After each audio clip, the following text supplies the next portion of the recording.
What's going on, guys? Connor Wells here. Welcome back to the channel. Thank you very much for joining me for another video. I hope you're doing safe and well. In this video, I'm going to be talking about some things and tips that will help you improve as a photographer and videographer as well. It sort of goes hand in hand.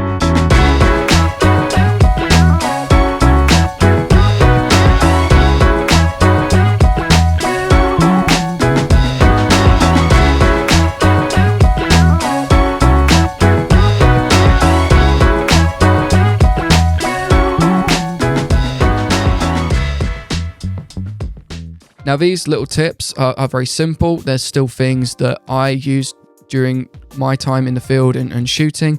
I'm not saying that I am the best photographer in the world. I am far from it, but this is my job now. And I've learned a lot and still use these bits of advice and tips day to day, particularly when I'm on shoots and preparing for shoots as well. So I hope these are helpful.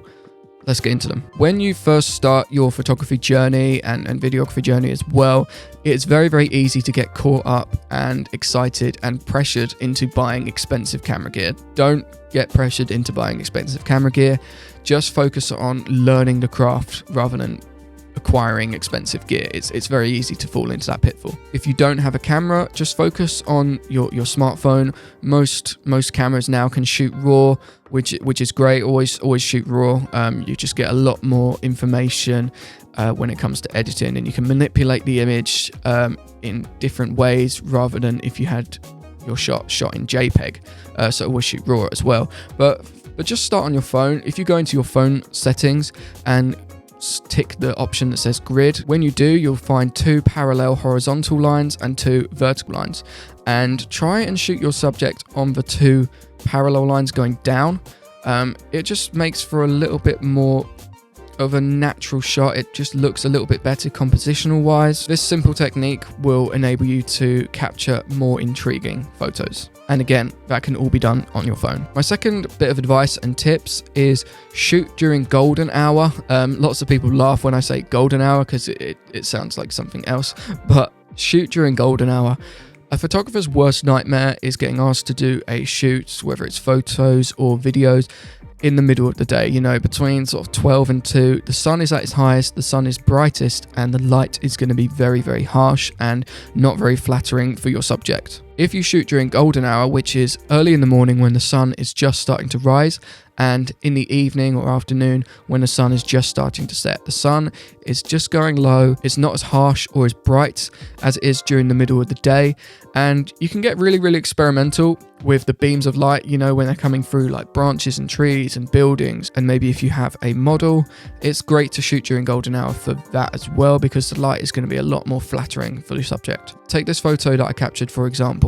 I placed the model with the sun to her back. The sun is shooting through her hair, and it just looks a lot more flattering than with her facing the sun. The next bit of advice is study the work of other photographers. Now, by that, I do not mean copy other photographers, but look how they do things. Look how they edit, look how they shoot, take note of their composition, their colors and everything. One of my favorite photographers is a photographer called Peter McKinnon. You'll know him on YouTube and stuff. He makes great videos. But I'm particularly drawn to his work and his style of photography. And I don't copy his style, but I take a lot of inspiration and learnt a lot through him as well. Next thing is, don't go to a photography course. I pretty much believe you learn a lot more just toying around with the camera yourself, or if you do want some form of lesson, watch other creators and photographers on YouTube as well, or you could get a course, something like Squarespace. Great online courses, I guess, for photographers and learning that, but don't go to a photography class. I think you'll learn a lot more just playing around and learning from your mistakes. Next tip is move positions when you're shooting. It's very, very easy to be very, very sort of like a statue and staying in the same spot when you're shooting, particularly if you're doing portraits. It's very, very easy to fall into that pitfall of just shooting from the same angle. Get experimental, shoot from the side, shoot down low, shoot facing down. It's good to get experimental, bring a stool with you so you can get those different angles. For me, I have a camera that has a articulating LCD screen. I currently shoot on the Canon EOS M50, and that enables me to get a lot more different angles and achieve better shots than if I was shooting through the EVF. A prime example is if you have a dog and it's sitting on the couch, don't just shoot down at the couch at the dog.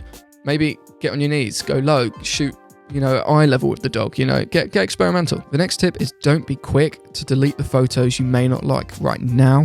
There's been many cases where I've come away from a photo shoot and I've looked at, 10, 15 photos and I thought, these are just not how I wanted the photos to look. They were like either overexposed or underexposed.